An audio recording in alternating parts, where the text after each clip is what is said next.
Baha dito, baha doon, hangin na malakas. But all of the things siguro na nakita ko over social media, ito yung pinakamasakit. What's this? Pabaya siya mo gawa sa? Okay na.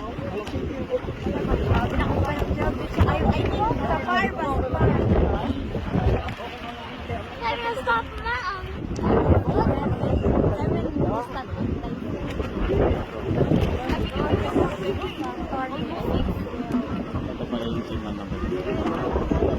This is signal number 4, Jacob.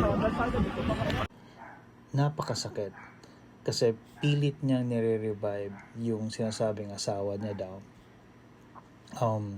Pero wala na talaga.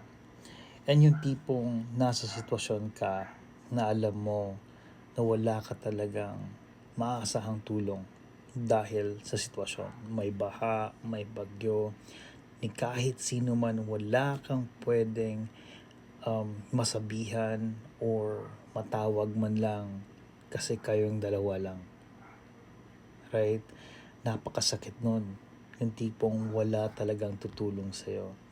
Ni isang equipment wala talagang makukuha. Wala ka rin matatakbuhan. Kasi nga, andun lang kayo, nasa baha, sa gitna ng baha.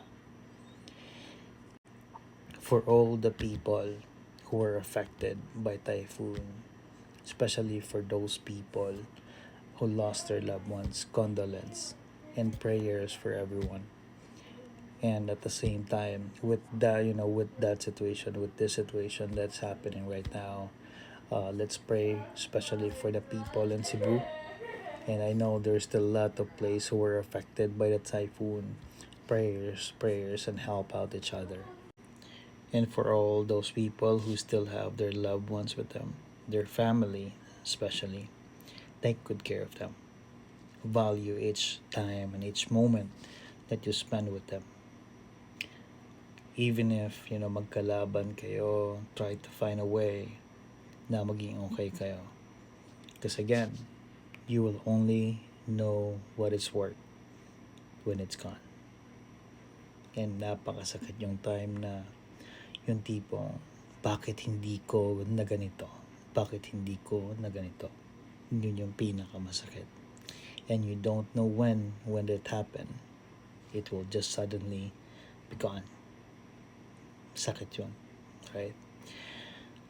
For now, that's it. Let me know. Share this to everyone, to your loved ones, to your friends. Value each moment.